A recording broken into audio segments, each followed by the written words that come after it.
La politique, David Doucan, c'est un sauf qui peut. Le parti du président est sans tête. Il reste 10 jours pour que les candidats se fassent connaître. Et à l'heure où on se parle, personne ne s'est manifesté. Oui, c'est même à qui aura la meilleure excuse pour ne pas y aller. Le profil recherché, on le connaît. Il faut incarner les valeurs du mouvement. Donc, par exemple, c'est mieux d'avoir été là dès le début. Il faut être un fin politique. Il faut de grosses capacités d'organisation. Et enfin, il faut une surface médiatique suffisante pour pouvoir affronter les Mélenchon, Le Pen ou Wauquiez. Sauf que, problème, tous ceux qui réunissent ces qualités rivalisent d'ingéniosité jour après jour pour esquiver la balle. Julien de Normandie, dès qu'il a un micro devant lui, il redit, ça ne l'intéresse pas. Même si on ne lui pose pas la question, il s'empresse de préciser que sa refonte de la politique logement ne saurait être abandonnée au milieu du gué et confiée à quelqu'un d'autre. Christophe Castaner, plus subtil, explique dans les dîners en ville que quand même il est très utile là où il est.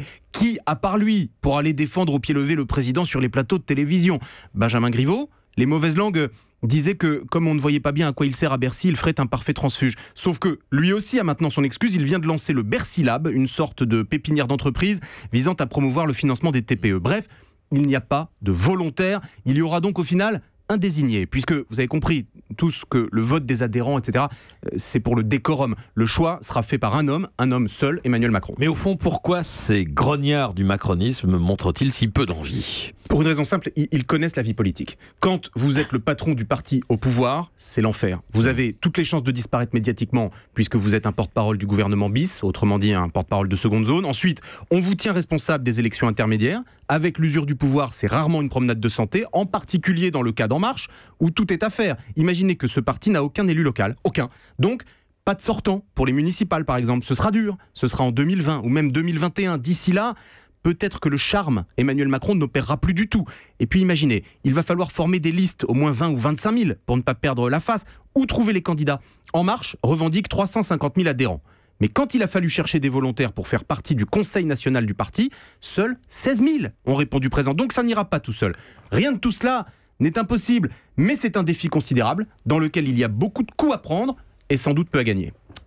David Doucan, Vincent? Alors évidemment c'est drôle, David, qu'il n'y ait pas de godillot pour un parti En Marche, mais après tout, Emmanuel Macron, tout procède de lui, tout vient de lui, il n'y a rien au-dessus, il n'y a rien au-dessous, il n'y a rien que lui. Donc vous dites qu'il n'y a pas besoin de chef de parti, c'est ça? Je me pose la question, est-ce que finalement dans les 16 villes, il n'y a qu'à tirer au sort, hein? Oui, vous n'avez pas tort. D'ailleurs, l'un de ses lieutenants, c'est très rigolo, disait récemment, sans plaisanter, qu'il était plus facile de prendre la tête du PS parce que Jean Jaurès était mort depuis longtemps, plus facile d'incarner la droite parce que le général de Gaulle était mort depuis longtemps, mais que pour En Marche, c'est difficile parce qu'Emmanuel Macron est vivant, bien vivant. Il a quelques jours devant lui, effectivement. Voilà. Vous avez raison. Et dans un instant, Axel de Tarlet qui va pouvoir s'acheter à nouveau des baskets fabriquées en Europe ou en Amérique du Nord.